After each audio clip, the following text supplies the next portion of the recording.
আসসালামু আলাইকুম viewers, Turjo nursery বগুড়াতে আপনাদেরকে স্বাগতম। তো আপনাদের আজকে নিয়ে এসেছি বারোমাসি থাই সবেদা গাছ। গাছটি হবে ঝাঁকালো এবং 5 থেকে 6 ফুট উপর উঁচু এবং আপনাদের একটি গাছে তাও রয়েছে মনে করেন 20 থেকে 25টি সবেদা রয়েছে। এটা হবে 12 মাসি। আপনাদের মাঝে দেখায়, একটু সামনে আসো। দেখেন এখানে হচ্ছে সবেদা ধরে আছে, এইটা বড়, এখানে হচ্ছে এভাবে সবেদা ধরে আছে, তার নিচেই দেখুন এখানে গুটি গুটি আসতেছে। এটাই আপনার হচ্ছে প্রমাণ যে এটা 12 মাসি থাই সবেদা চারা গাছ। তো এটা আরও একটু উপকরণ রয়েছে, এগুলো হবে জিও ব্যাগ সিটাবে আপনারা ছাদে অথবা হচ্ছে গার্ডেনে যেখানেই লাগান আপনাদের সুবিধা হবে। ছাদে যদি আপনার এক পাশে ভালো না লাগলো, এটা 2 পাশে বেল্ট আছে, বেল্ট ধরে টানে অন্য পাশে নিয়ে যেতে পারবেন।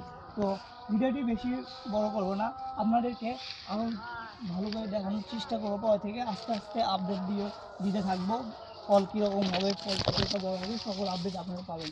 তো আপনারা যারা আরও ছোটো মানে সবেদা গাছ ছোট কিন্তু হচ্ছে ফল লাগা নিতে চাচ্ছে, দেখুন এটা গাছ হবে 4 ফিট অথবা হচ্ছে 3.5 ফিট, কিন্তু ফল অবশ্যই ধরে থাকবে। সবেদাগুলো দেখুন প্রত্যেক গাছেই 20 থেকে 25টা সবেদা ধরে আছে। এ পাশে দেখুন এই সবেদাটা ধরেন বড়, আর এই পাশের অন্য ডালেই দেখুন হচ্ছে সবেদা কেবল গুটি গুটি বের হচ্ছে। এটাই তার প্রমাণ, এটাই হচ্ছে 12 মাসি সবেদা চারা গাছ। আপনারা যারা দেশ থেকে এবং দেশের বাইরে প্রবাসী ভাইয়েরা আবার যেভাবে সেটাবে মোবাইল ফল বেশি নিয়ে থাকে, ফলের গাছ বেশি নিয়ে থাকে। তো ভিডিওটি বেশি বড় করবো না, আপনারা যারা আমাদের কাছ থেকে সবেদা অথবা অন্য চারা গাছ ক্রয় করতে চান স্ক্রিনে দেওয়া নাম্বারে আপনি যোগাযোগ করুন। আসসালামু আলাইকুম।